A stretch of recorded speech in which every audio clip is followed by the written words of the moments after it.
로마서 8장 12절부터 13절까지 말씀입니다. 우리 다 찾으신 줄로 믿고 다 같이 큰 목소리로 받들어 읽도록 하겠습니다. 12절 말씀입니다. 그러므로 형제들아 우리가 빚진 자로 돼 육신을 따라 살도록 육신에게 빚지지 아니하였느니라.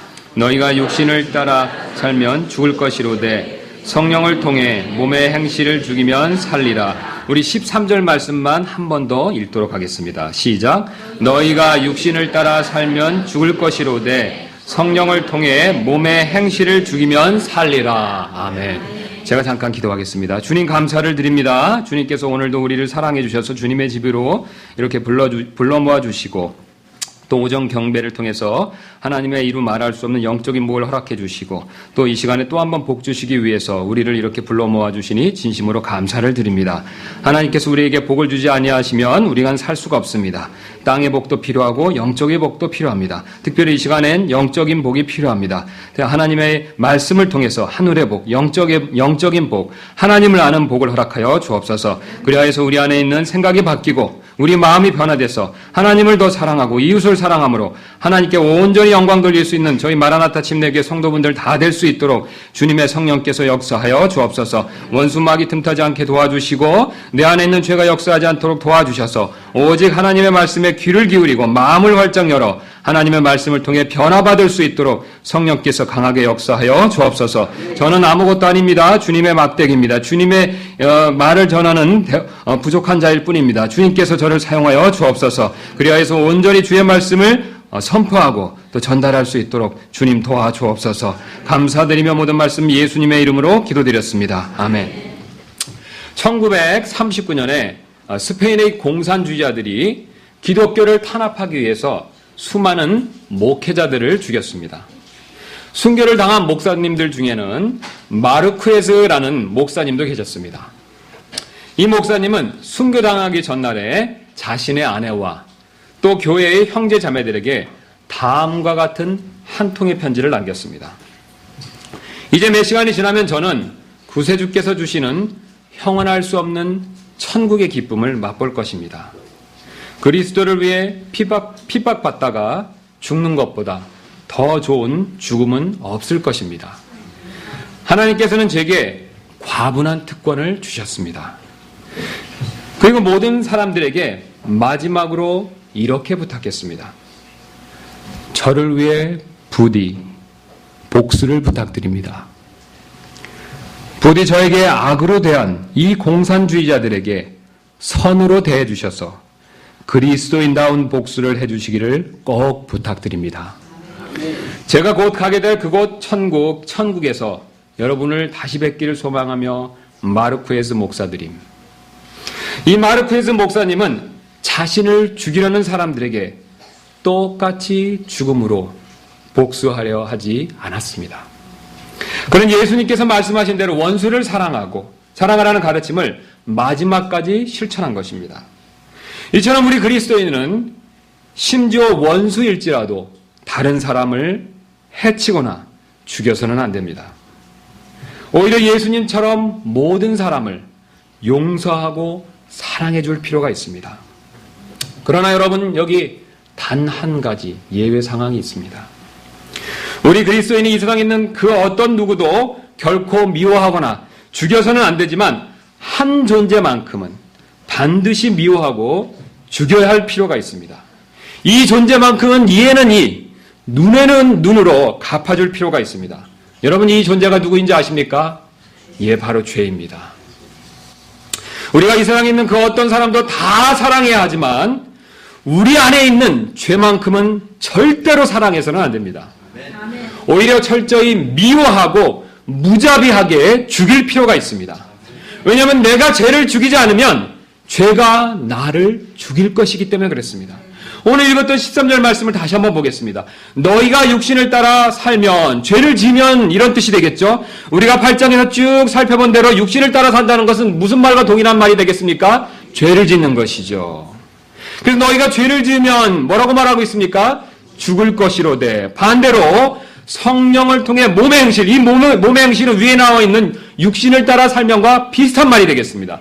즉 성령을 통해 몸의 행실, 곧 죄를 죽이면 살리라. 여러분, 하나님께서 뭐라고 말씀하고 계십니까? 성령을 통해서 무엇을 죽이라고 말씀하고 계십니까? 죄를 죽이라. 그러면 반대로 죄를 죽이지 않으면 누가 나를 죽이겠습니까? 죄가 나를 죽이지요. 그래서 너희가 육신을 따라 살면 죽을 것이로되 너희가 죄를 지으면 죄로부터 죽임을 당할 것이로되. 이처럼 내가 영적으로 살기 위해서는 반드시 죄를 죽일 필요가 있습니다.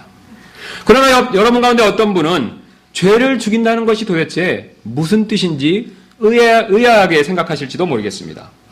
그리고 죄를 짓지 말라고 하면 되지 굳이 왜 죄를 죽이라고 말하는지 궁금해하실지도 모르겠습니다.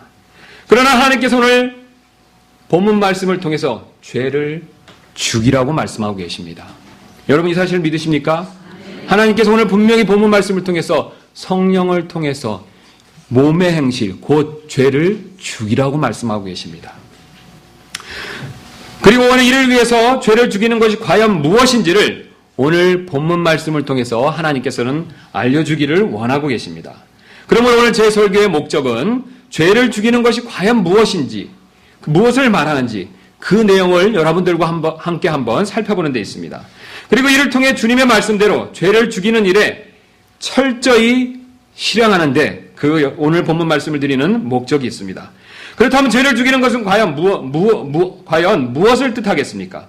사실 오늘 본문은 죄를 죽이는 것이 과연 무슨 뜻인지 세 가지 사실을 우리에게 알려주고 있습니다. 이 세 가지를 한번 차례대로 살펴보도록 하겠습니다. 첫 번째로 오늘 본문이 가르쳐주는 죄를 죽인다는 뜻은 먼저 죄의 존재를 아는 것을 의미하고 있습니다. 즉 우리의 적인 죄의 존재를 알아야 한다는 뜻이 되겠습니다. 적이 있다는 것을 모르면 아무도 적과 싸우려 하지 않습니다. 여러분 그렇죠? 적의 존재를 모르면 누가 적과 싸우려 하겠습니까? 일례로 1968년에 1월 21일에 북한의 124 군부대 소속 31명의 무장공비가 박정희 대통령을 암살하기 위해서 휴전선을 넘어서 북한산 자락 밑에까지 내려온 일이 있었습니다. 여러분 이 사건 알고 계시죠? 일명 122 사태라고 부르죠. 그런데 이 사건은 공비 중에 한 명인 김신조가 체포되면서 그 사건의 전모가 다 드러났습니다. 그래서 체포된 김신조는 그 뒤에 전향하고 구원받아서 현재 목사님이 되었습니다. 그래서 김신조 목사는 회고를 해서 다음과 같이 그 당시 상황을 말하고 있는데 그 내용을 제가 그대로 읽어드리도록 하겠습니다. 생각해 보세요. 1기 소대가 휴전선을 넘어 4일 동안 한 번도 걸리지 않고 서울까지 온 것입니다. 우리는 남한의 경찰이나 군인들을 한 번도 겁낸 적이 없습니다. 지난 4일간의 경험도 우리가 그들을 비웃는 계기가 되었지요. 4일 동안 어떻습니까? 전혀 몰랐기 때문에 어떻습니까? 아무런 대항을 하지 않았다는 것이죠. 사실 우리 경찰과 군인들이 겁장이 나서 싸우려고 하지 않았던 것이 아니죠. 왜 싸우지 않았습니까? 침투해 온 것을 알지 못했기 때문에 그렇죠. 즉 적이 있다는 것을 몰랐기 때문에 싸우려고 하지 않았다는 것이죠. 나중에 침투한 것을 알았을 때는 어떻게 했습니까? 다 잡아 죽였습니다. 이 원리는 영적으로도 마찬가지입니다. 내 안에 무장공비 같은 죄가 존재한다는 것을 알지 못하면 절대로 죄와 싸우고 죄를 죽이려 하지 않을 것입니다. 죄는 이 사실을 너무도 잘 알고 있기 때문에 어떻게든지 무장공비처럼 자신의 존재를 감추려고 애쓰고 있습니다. 여러분 한번 생각해 보십시오. 죄가 존재한다는 것을 내 안에 있다는 것을 여러분 믿으십니까? 예. 그럼 죄가 존재한다고 안 믿더라도 가정해 보시기 바랍니다. 그럼 내 안에 정말 죄가 있다면 죄가 나를 죽이는 것을 막기 위해서는 어떻게 하는 것이 가장 그 죄에게 있어서는 최선의 방법이 되겠습니까? 그렇죠. 내가 죄라는 존재가 내 안에 있다는 것을 믿지 못하게 만드는 것이 최고의 전략이 되겠죠. 왜냐하면 우리에게 자신의 존재가 없다고 믿게 만들면 절대로 자신을 죽이려고 노력하지 않을 것을 죄는 너무나도 잘 알기 때문에 그렇습니다. 저는 지금까지 목회자로서 많은 그리스도인들을 섬겨왔습니다. 그러나 섬겨오면서 한 가지 안타까운 모습을 많이 보아왔습니다.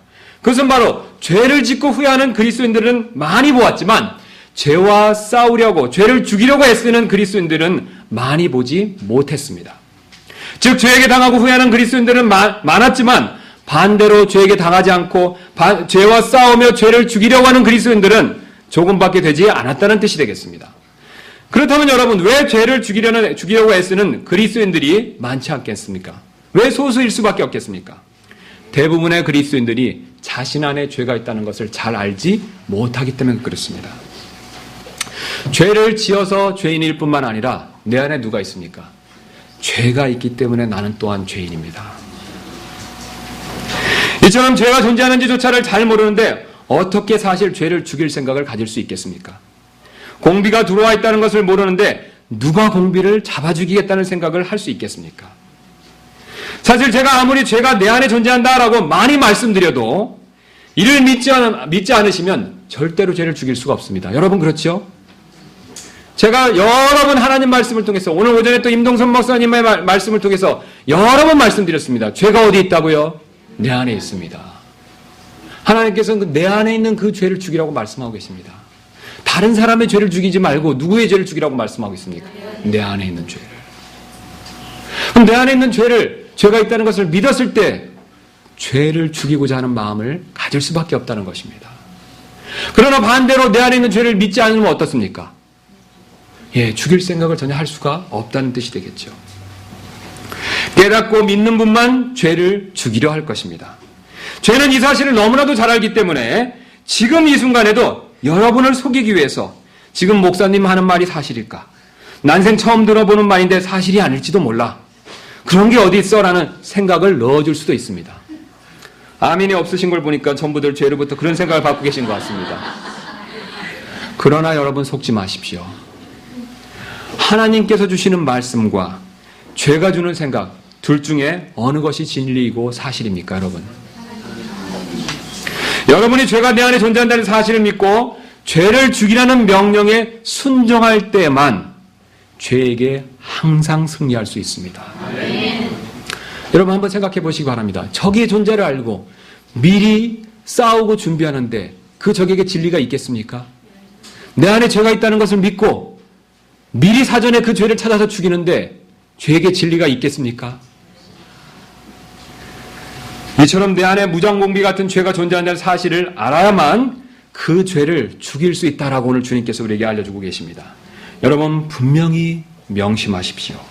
저와 여러분 안에는 무장공비보다 더 흉악한 죄가 숨어 있습니다. 우리는 죄가 숨어 있다는 것을 믿어야만 이 죄를 본격적으로 죽일 수가 있습니다. 두 번째로 오늘 본문이 가르쳐주는 죄를 죽인다는 뜻은 죄의 영향력을 약화시킨다는 그런 의미를 가지고 있습니다. 즉 죄의 힘을 빼놓는다는 그런 의미를 가지고 있습니다. 죄를 죽이는 것은 단순하게 죄를 짓지 않는 것과는 다른 개념이 됩니다. 자, 여러분 저를 한번 보시기 바랍니다. 지금 성경에서 무엇을 말씀하고 있습니까? 죄를 죽이라고 말씀하고 계시죠. 자, 우리가 근데 죄를 죽여야 된다라고 말씀드리면 통상 죄를 짓지 않는 것을 생각하실 수가 있습니다.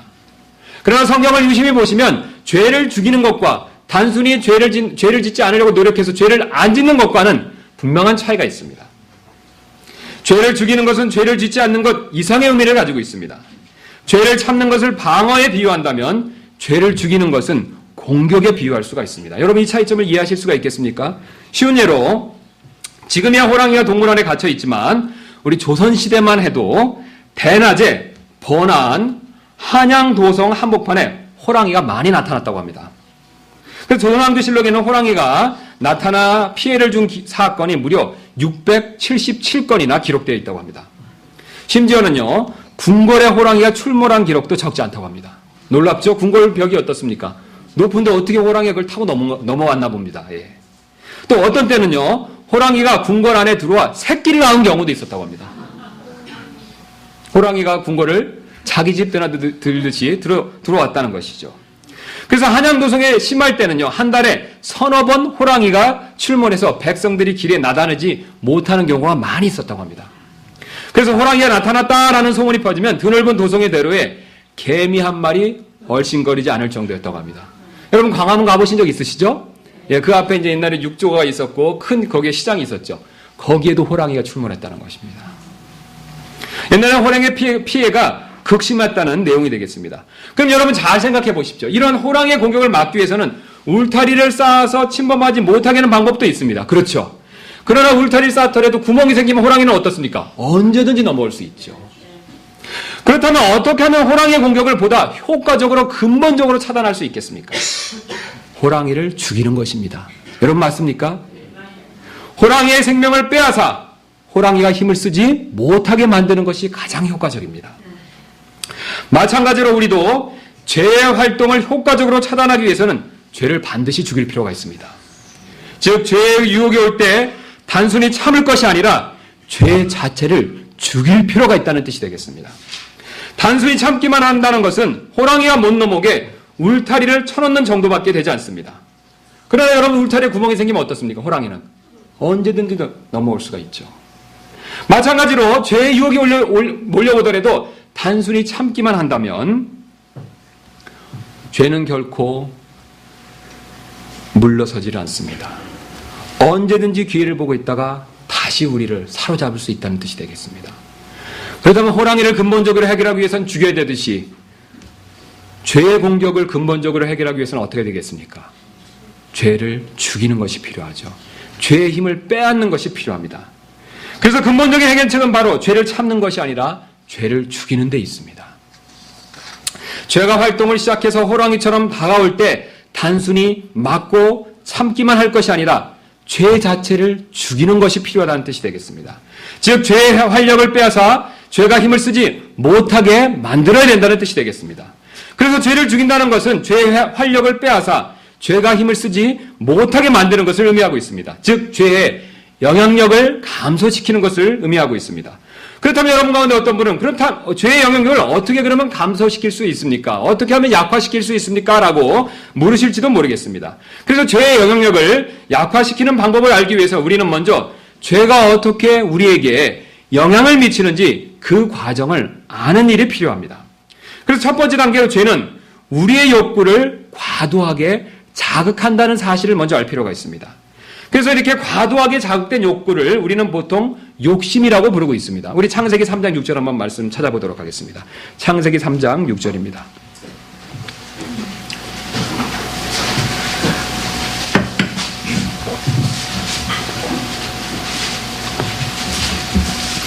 우리 찾으셨으면 창세기 3장 6절 말씀 제가 읽도록 하겠습니다. 그 나무가 먹기에 좋고 눈으로 보기에 아름다우며 사람을 지혜롭게 할 만큼 탐스러운 나무이므로.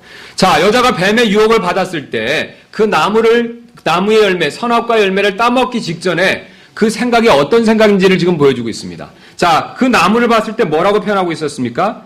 먹기에 좋고 눈으로 보기에 아름다우며 사람을 지혜롭게 할 만큼 탐스러운 나무였다. 자, 늘 보던 나무였겠죠? 맞습니까? 하나님께서 동산의 가운데 두셨기 때문에 아담과 이브는 어떻습니까? 늘 보던 나무였죠. 그런데 이상하게도 뱀의 이야기를 듣고 보니까 이 나무가 다르게 보이기 시작했습니다. 이 나무에 대한 다른 생각을 갖기 시작했다는 것이죠. 여러분, 왜 이브의 눈에는 이 나무가 다르게 보이기 시작했습니까? 왜 다른 생각을 갖기 시작했습니까? 욕심 때문이죠. 뱀이 여자의 욕심을 자극했습니다. 욕심을 자극했기에 그 욕심으로 인해서 나무가 달리 보이기 시작했습니다. 이제 바로 이 욕심이 몸을 이용해서 죄를 짓게 하는 단계를 한번 생각해 보도록 하겠습니다. 이를 우리는 보통 범죄라고 부릅니다. 그래서 3장 6절 말씀 보니까 뭐라고 얘기하고 있습니까? 후반부에 여자가 뭐라고 얘기했습니까? 그 나무의 열매를 따서 먹고. 우리가 여기서 놀라운 사실은 뱀은 절대로 여자에게 강제로 이 열매를 따서 먹으라고 시킨 적이 없다는 점입니다. 누가 따먹었습니까? 뱀이 따서 줬습니까? 아니죠. 여자가 스스로 따서 먹었습니다. 근데 여자가 왜 그 전까지는 따먹지 않다가 이 순간만큼은 따서 먹게 되었습니까? 욕심 때문에. 그 욕심을 누가 자극했습니까? 뱀이 자극했습니다. 사탄인 뱀이 자극을 했죠. 죄의 모형인 사탄이 그 욕심을 자극했습니다. 욕심을 자극했기 때문에 그 욕심이 판을 내밀어서 어떻습니까? 그것을 따서 먹게 만드는 범죄함을 만들었다는 내용을 보여주고 있습니다. 욕심에 휩싸인 여자는 아무 망설임 없이 범죄했습니다. 욕심이 몸을 이용하여 범죄하게 만든 것을 보여주고 있습니다. 즉 몸이 이제는 죄의 도구로 사용된 것을 보여주고 있습니다. 그리고 로마서 6장 13절 말씀 보겠습니다. 그래서 6장 13절 말씀 이 사실을 정리해서 다음과 같이 말씀해 주고 계십니다. 6장 13절입니다.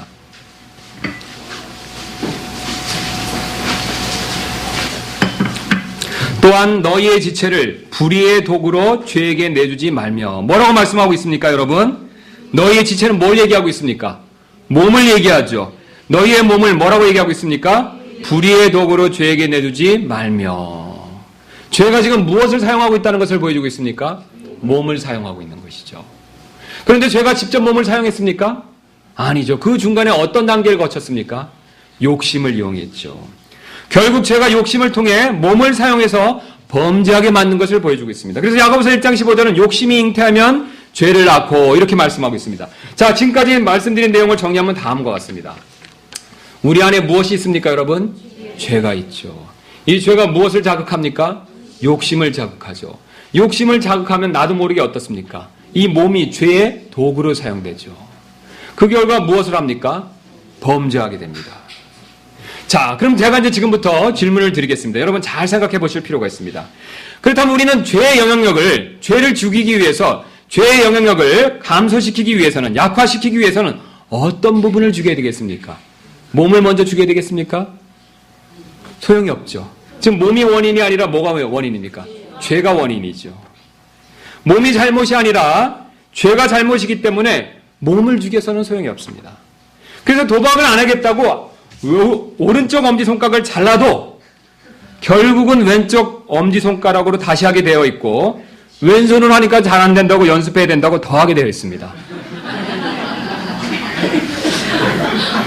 그렇다고 왼손까지 오른손 자르고 왼손으로 하니까 더 하니까 안 되겠다 싶어서 왼손까지 자르면 어떻습니까? 나만 하는 손이 없겠죠. 몸을 없애는 일을 통해서는 어떻습니까?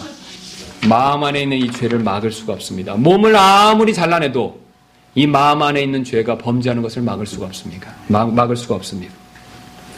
자, 그렇다면 범죄의 근원이 되는 몸을 죽이는 것은 소용이 없죠. 여러분 맞습니까? 그러니까 천주교 같이 다른 종교 같이 고행을 하는 거 소용이 있겠습니까? 없겠습니까? 소용이 없습니다. 몸은 단지 도구일 뿐입니다. 자, 그렇다면 근본 원인이 누구입니까? 죄죠? 그럼 죄를 죽여야 되니까 이 죄를 없애면 되겠죠. 자, 그렇다면 죄를 우리가 완전히 없앨 수 있을까요? 없습니다. 부활의 몸을 입기 전까지는 죄를 완전히 없앤다는 것은 불가능합니다. 하나님이 특별한 섭리로 우리가 구원받을 때 이 죄를 없애기도 하실 수 있었지만 하나님의 특별한 섭리와 목적을 위해서 이 죄를 남겨놓으셨습니다. 그 남겨놓으신 그 죄가 부활의 몸을 입기 전까지는 절대로 없어지지 않는 것을 성경이 가르쳐주고 있습니다. 그래서 죄를 죽이는 것은 이 죄 자체를 없애는 것을 의미하지 않습니다. 단지 이 죄의 영향력을 줄이는 것을 의미하고 있습니다. 자, 그렇다면 이제 무엇을 죽여야 죄의 영향력을 약화시킬 수 있겠습니까? 3번은 아닙니다. 1번도 완전히 없애는 것은 불가능하죠. 그럼 몇 번입니까? 남은 것은 몇 번밖에 없습니까? 욕심이죠. 특별히 죄가 욕심을 사용하는 2단계의 문제가 있습니다. 이 단계를 해결해야만 우리가 범죄하지 않을 수 있다는 것을 성경이 가르쳐주고 있습니다. 욕심을 없앤다는 것은 욕구 자체를 없앤다는 뜻이 아닙니다. 우리가 탐식을 한다고 식욕을 없앨 수가 있습니까? 그렇게 할 수는 없죠. 예. 우리가 성적인 범죄를 한다고 우리가 결혼하지 말아야 되겠습니까? 혼자 살아야 되겠습니까? 그렇게 할 필요는 없다는 것이죠. 특별히 죄가 이 욕구를 사용할 때 이 단계를 처리한다는 뜻이 되겠습니다. 그렇다면 어떻게 하면 욕심을 없앨 수가 있겠습니까? 바로 십자가에 못 박는 것입니다. 우리 갈라디아서 5장 24절 말씀 보도록 하겠습니다. 갈라디아서 5장 24절입니다.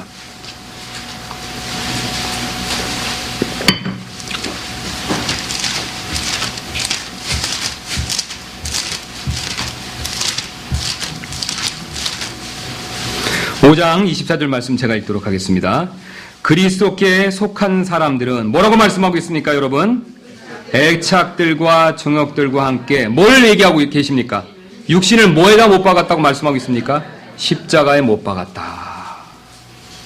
그 다음에 뒤로 넘기셔서 6장 14절 말씀입니다. 우리 잘 아시는 말씀입니다.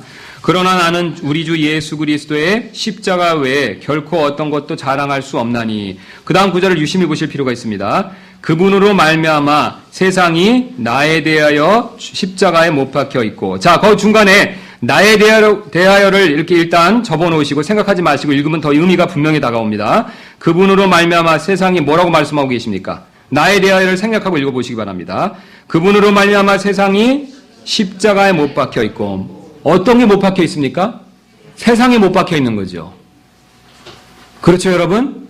세상에 못 박혀 있는 거죠. 자, 그럼 세상에 무엇을 얘기하고 있습니까? 세상을 요한일서 2장 16절에서는 이렇게 말씀하고 있죠. 세상을 바로 육신의 정욕과 안목의 정욕과 인생의 자랑에 속한 것을 얘기하고 있죠. 여기서 말하는 세상은 바로 정욕을 얘기하고 있습니다. 세상 곧 세상이 십자가에 못 박혔는데 곧 그것은 정욕이 못 박힌 것을 말씀하고 있습니다. 다시 로마서 6장 6절 한번 보도록 하겠습니다. 로마서 6장 6절.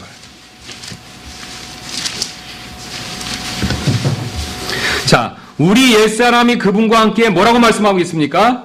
십자가에 못 박힌 것은 우리 옛사람이 십자가에 못 박혀 있다라고 말씀하고 있죠. 정욕대로 사는 우리 옛사람이 지금 어디에 못 박혔다라고 말씀하고 있습니까? 십자가에 못 박혔다는 것이죠. 십자가에 못 박힌 것은 무엇을 멸하기 위해서요? 죄의 몸을 멸하기 위해서. 자, 죄가 욕심을 사용해서 몸을 통해서 범죄하는 것을 막기 위해서 하나님께서 뭘 말씀하고 계십니까? 이 욕심이 우리의 정욕이 어디에 달렸다고 말씀하고 계십니까? 십자가에 달렸다고 말씀하고 계십니다. 이처럼 하나님께서는 우리의 정욕을 십자가에 이미 다 못 박아 놓으셨습니다. 여러분 이 사실을 믿으십니까? 여러분 이 사실을 믿고 안 믿는 것에 있어서 죄를 죽이고 안 죽이고의 여부가 결정이 됩니다. 죄가 무엇을 통해서 역사하고 있습니까? 욕심을 통해서.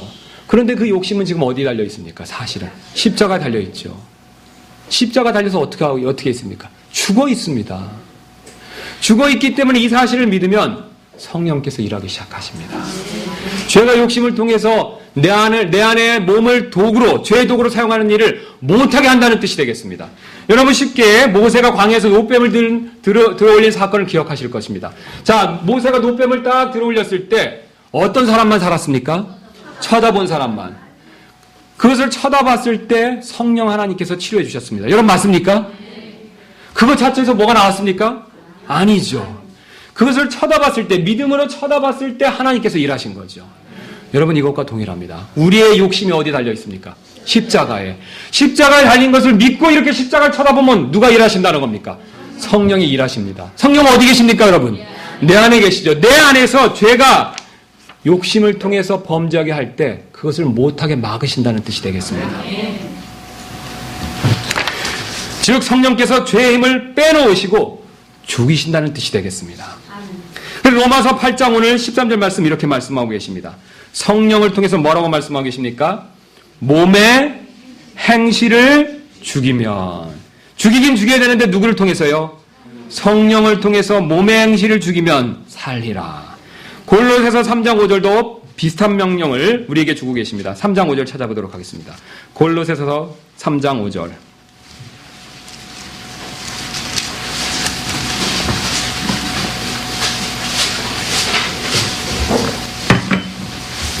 자, 이렇게 말씀하고 계십니다. 그러므로 뭐라고 말씀하고 계십니까? 땅에 있는 너의 지체를 죽이라. 자, 그럼 너의 지체라고 얘기했으니까 이 몸을 죽이라는 뜻이 되겠습니까? 네. 몸을 죽이라는 겁니까? 너의 지체는 아니죠. 아니라는 것이 그 뒤에 나옵니다. 그것들은 이렇게 나오죠. 맞습니까? 자, 그래 여기 나오는 것은 그것들은 바로 땅에 있는 너희 지체들을 얘기하는 거죠. 그 너희 지체들이 뭐냐면 음행과 부정함과 무절제한 애정과 악한 욕정과 탐욕이니. 땅에 있는 지체가 무엇이라고 말씀하고 계십니까? 욕심이라고 말씀하고 계시죠. 그 땅에 있는 지체 곧 욕심을 죽이라고 말씀하고 계십니다. 그래서 갈라디아서 5장 16절부터 17절은 이렇게 말씀하고 있습니다. 5장 16절. 그런즉 내가 이것을 말하노니 곧 성령 안에서 걸으라.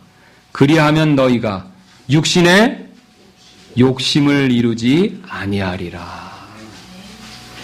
육신은 성령을 대적하여 욕심을 부리고 성령은 육신을 대적하나니 이 둘이 서로 반대가 되므로 너희가 원하는 것들을 능히 하지 못하느니라. 여러분 무엇을 죽이라고 말씀하고 계십니까? 욕심을 죽이라고. 욕심을 죽이는 것이 바로 죄를 죽이는 것입니다. 이처럼 죄 곧 우리의 욕심을 죽이는 일은 반드시 성령의 힘으로만 가능한 것을 우리에게 가르쳐주고 계십니다. 여러분 호랑이를 죽일 때 맨손으로 웬만해서는 죽일 수가 없습니다. 그래서 맨손으로 죽일 수가 없기 때문에 무엇을 사용합니까? 무기를 사용하죠. 이와 동일합니다. 죄를 죽이는 일은 우리의 힘으로는 사실 불가능합니다. 그렇기 때문에 성령님의 도움을 받아야만 가능한 것을 오늘 하나님께서 우리에게 알려주고 계십니다. 그래서 구원받지 않은 사람은 절대로 죄를 죽일 수 있겠습니까, 여러분? 없습니다. 구원받지 않은 사람은 그 안에 성령님이 계시지 않기 때문에 절대로 죄를 죽일 수가 없습니다. 여러분 또한 다른 사람이 그 죄를 죽여줄 수 있겠습니까? 예, 우리가 이렇게 보면 다른 사람의 죄가 보이죠? 욕심 부리는 게 보이죠? 맞습니까? 아무리 교회 지체지만 어떻습니까? 천사가 아니기 때문에 잘못하는 게 보이죠? 있죠? 그런데 그 잘못하는 것을 보고 내가 죽여주겠다고 나서서는 안 됩니다. 왜 그렇습니까, 여러분?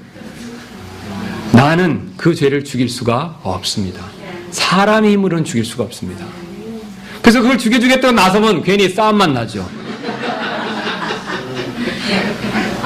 누가 죽여주셔야 됩니까? 성령님께서 죽여주셔야 됩니다.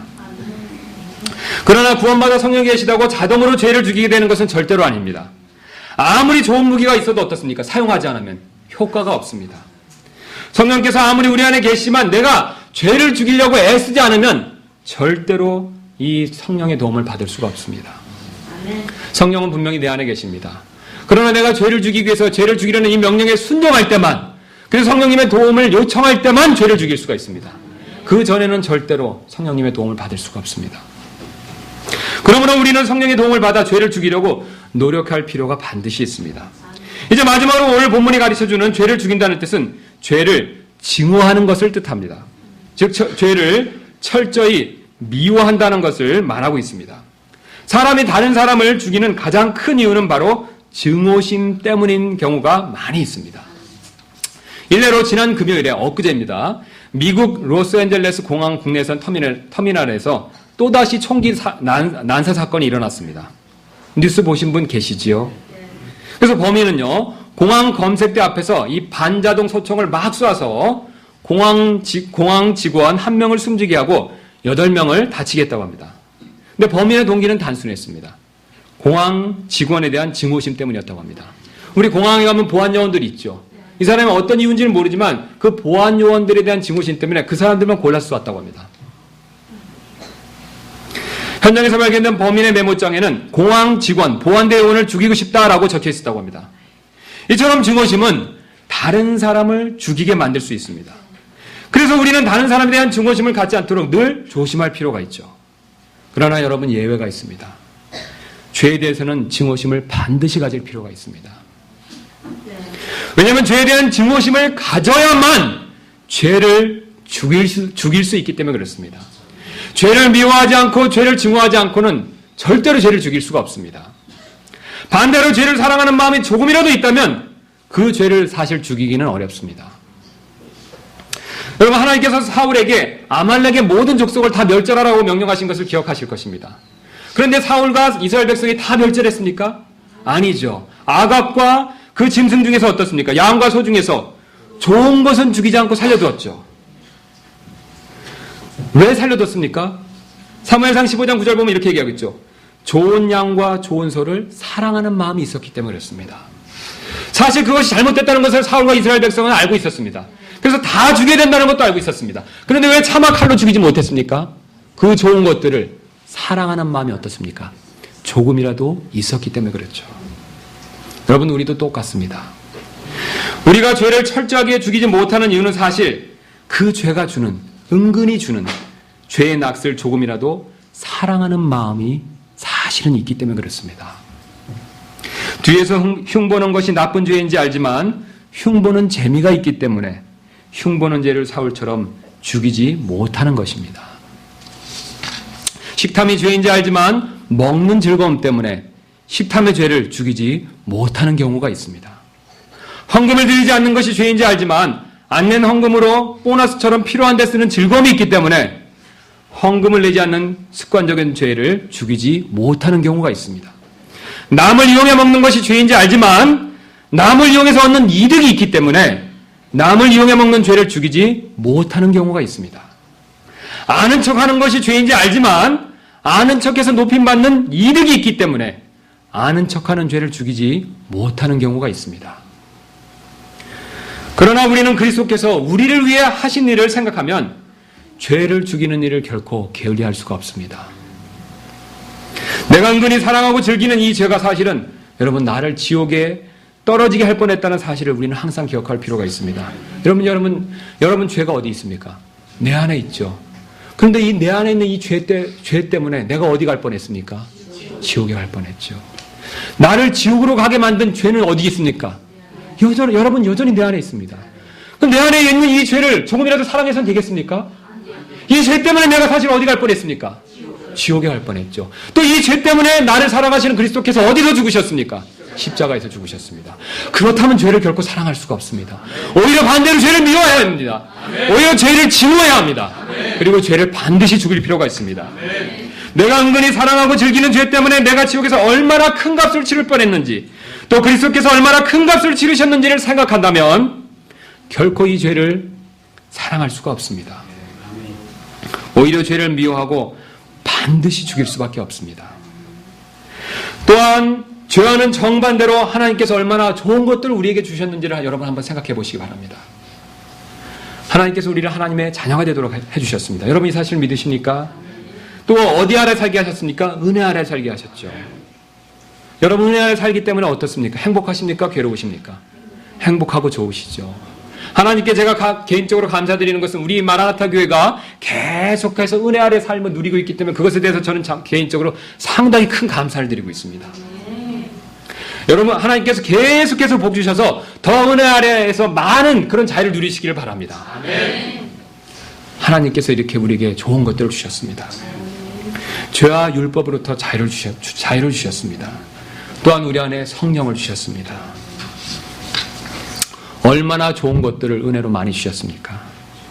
사실 우리는 죄에게 빚진 것이 아닙니다. 하나님께 빚진 것입니다. 그래서 오늘 로마서 8장 12절 말씀은 이렇게 우리에게 이 사실을 알려주고 계십니다. 그러므로 형제들아 우리가 빚진 자로되 육신을 따라 살도록 육신에게 빚지지 아니하였느니라. 여러분 우리에게 이 좋은 것을 누구에게 빚졌습니까?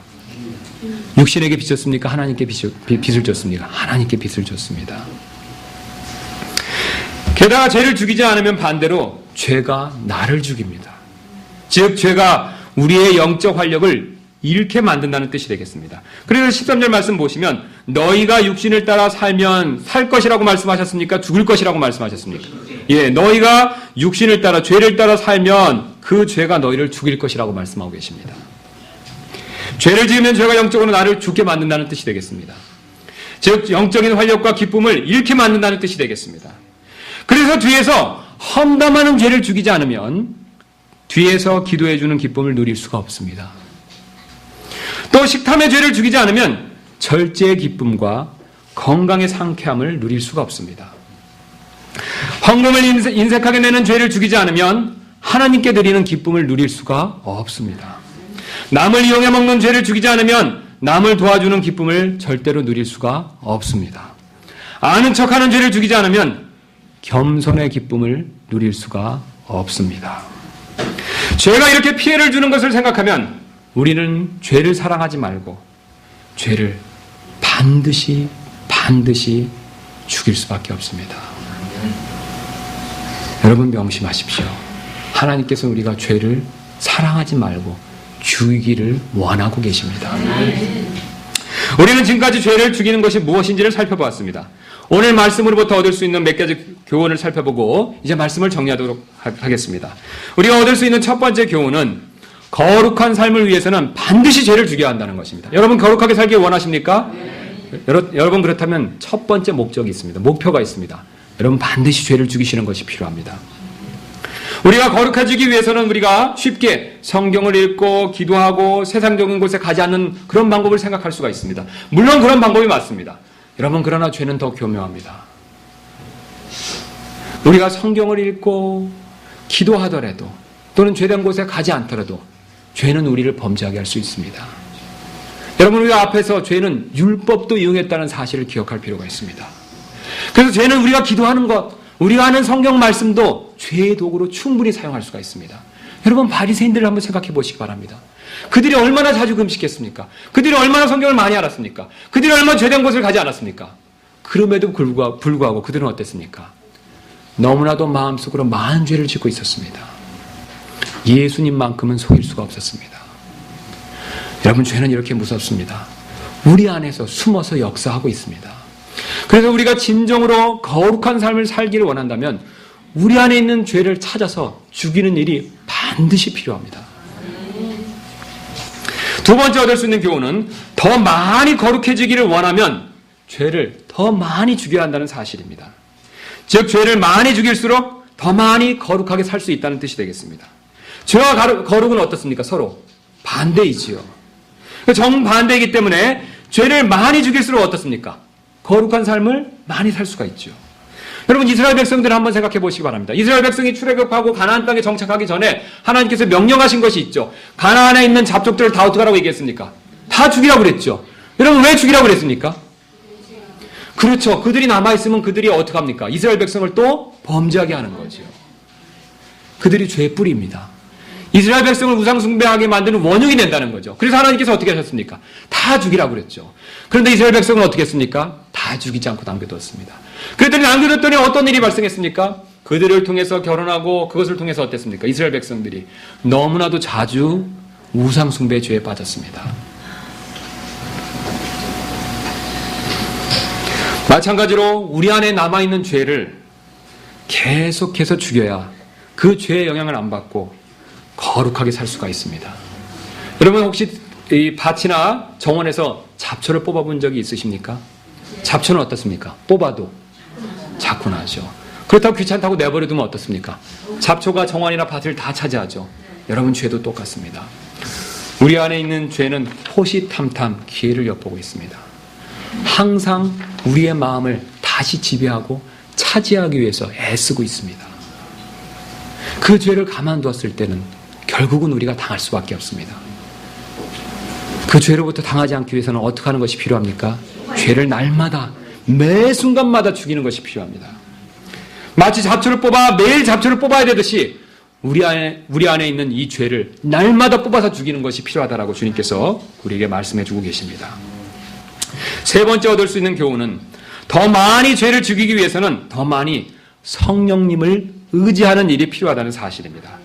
하나님께서 우리의 가장 큰 원수인 죄를 물리칠 수 있는 힘인 성령님을 내 안에 주셨습니다. 여러분, 이 사실 믿으십니까? 성령님께서 내 안에 계신 걸 믿으십니까?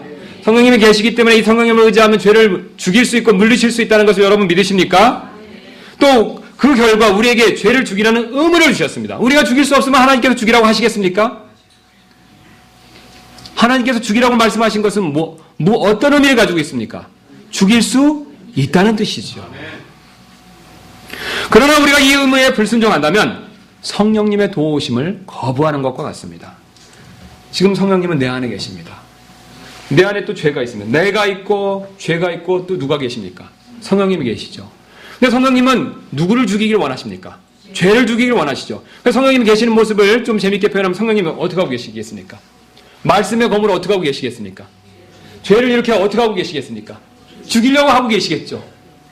그러면 죽이려고 하니까 누가 죽여달라고 얘기만 하면 되겠습니까?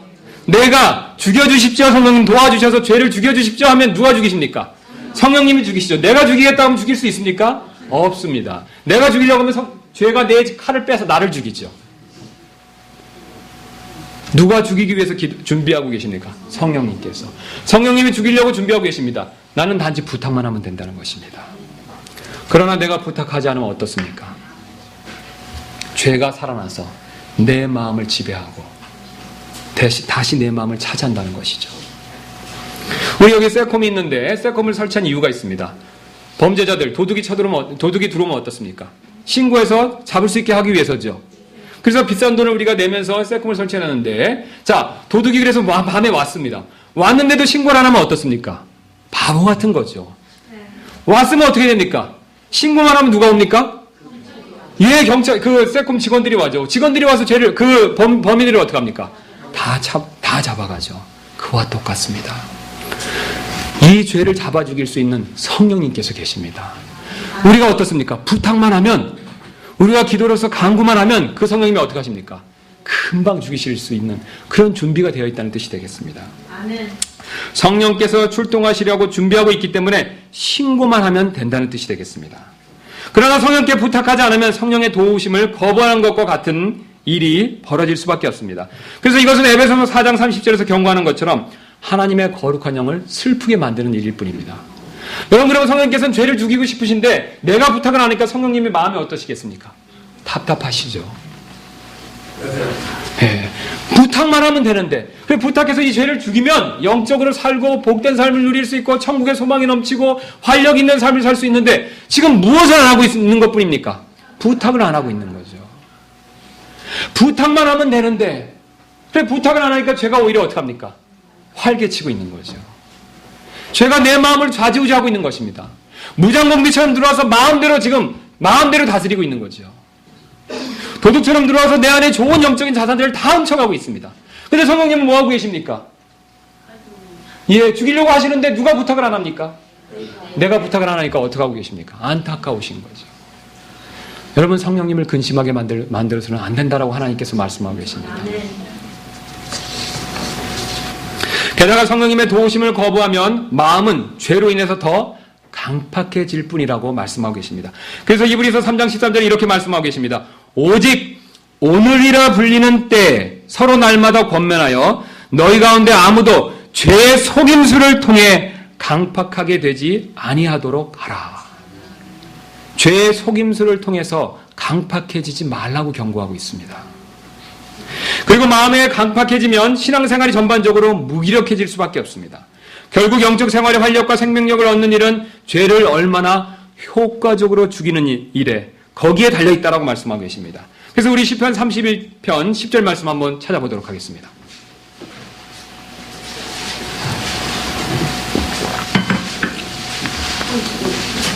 시편 31편 10절 말씀입니다. 시편 31편 10절입니다. 제가 읽겠습니다. 내가 내 생명을 고통 속에서 보내며 내 햇수를 탄식 속에 보내오니 내 기력이, 잘 보실 필요가 있습니다. 내 불법으로 내 죄로 인해 약해지고 내 뼈가 소멸되었나니. 내 안에 생명이 사라지고 있는 것을 얘기하고 있습니다. 여러분, 왜 내 기력이 약해지고 내 뼈가 소멸했습니까? 내 안에는 무엇 때문에 그랬습니까? 죄 때문에. 죄가 이미 활동하고 있기 때문에 그렇습니다. 죄가 이미 활개를 치고 있기 때문에 그렇습니다. 그 죄를 죽이지 않았을 때 오히려 영적으로 죽을 수 있다는 것을 말씀하고 계십니다. 그래서 여러분이 만약에 지금 영적으로 힘이 없으시고 활력을 잃으셨다면 분명히 여러분 안에, 마음 안에 죄가 이미 활동을 시작하고 있다는 증거가 됩니다.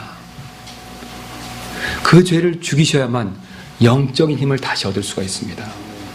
오늘 말씀처럼 성령님께서는 죄를 이기고 죽일 수 있는 무한한 은혜의 공급을 약속하고 계십니다. 그러나 성령님께서는 우리가 원할 때만 이 은혜를 공급하신다라고 말씀하고 계십니다. 즉 우리가 죄를 이기고 죄를 죽일 수 있는 은혜를 원할 때만 이를 공급하신다라고 말씀하고 계십니다. 우리가 원하지 않으면 소용이 없습니다. 아무리 무한한 은혜의 공급이 기다리고 있더라도 우리가 원하지 않으면 소용이 없다는 뜻이 되겠습니다. 월남전 때 미군은 엄청난 군수물자를 월남군에게 지원한 적이 있었습니다. 그래서 그 당시 월남군은요, 군사력으로는 세계 3위였습니다. 미국, 소련 다음에 3위였습니다. 엄청난 군사 원조를 받았죠. 또 경제적으로도 미국으로부터 지원받은 경제 원조가 70억 달러, 8조 원에 달했다고 합니다. 그럼에도 불구하고 월남군은 상대적으로 약세인 베트콩, 월맹군에게 어땠습니까? 패망했죠. 여러분 왜 패망하는지 아십니까? 패배의 가장 근본적인 이유는 바로 그들은 싸우려는 의지가 부족했기 때문에 그렇습니다. 그들이 얼마나 싸우려는 의지가 부족했던지 원조받은 무기와 군수물자를 베트콩에게 팔아먹었습니다. 미군에게 받은 것을 적에게 팔아먹었다는 거죠. 얼마나 싸울 의지가 없습니까? 여러분 사실 우리도 마찬가지입니다. 하나님께서 우리가 죄와 싸울 수 있도록 성령이 거하시는 교회를 주셨습니다. 여러분이 사실 믿으십니까? 또 성령의 검인 하나님의 말씀도 주셨습니다. 또 성령이 인도하시는 기도의 특권도 주셨습니다. 우리가 죄와 싸우려는 의지가 없다면 사실 이 모든 것은 다 무용지물이 될 수밖에 없습니다. 우리가 죄와 싸울 수 있는 성령의 무기들이 얼마나 하나님께서 많이 주셨습니까? 그러나 우리가 싸울 의지가 없다면 우리는 월남군처럼 이런 것을 전혀 사용할 수 없다는 뜻이 되겠습니다. 그러므로 우리는 죄와 싸우려는 의지를 가지고 성령님의 도움을 받아 죄를 반드시 죽일 필요가 있습니다. 여러분, 내 안에 있는 죄 때문에 십자가의 피를 흘리며 고통당하신 주님을 생각해 보시기 바랍니다. 그런데도 그 죄가 좋아서 여전히 죄를 좋아하고 죄를 죽이는 일에 순종하지 않는다면 나중에 주님의 면목을 어떻게, 우리가 주님을 뵐 면목이 어떻게 서겠습니까? 우리는 그리스도를 죽게 만든 죄를 미워하고 반드시 그 죄를 날마다 죽여야 한다라고 주님께서 오늘 우리에게 말씀하고 계십니다. 그러므로 여러분 마음에 만약 주님을 사랑하는 마음이 있으시고, 만약 주님께 감사하는 마음이 있으시고, 만약 주님께 순종하고자 하는 마음이 있으시다면 여러분 죄를 죽이시기 바랍니다.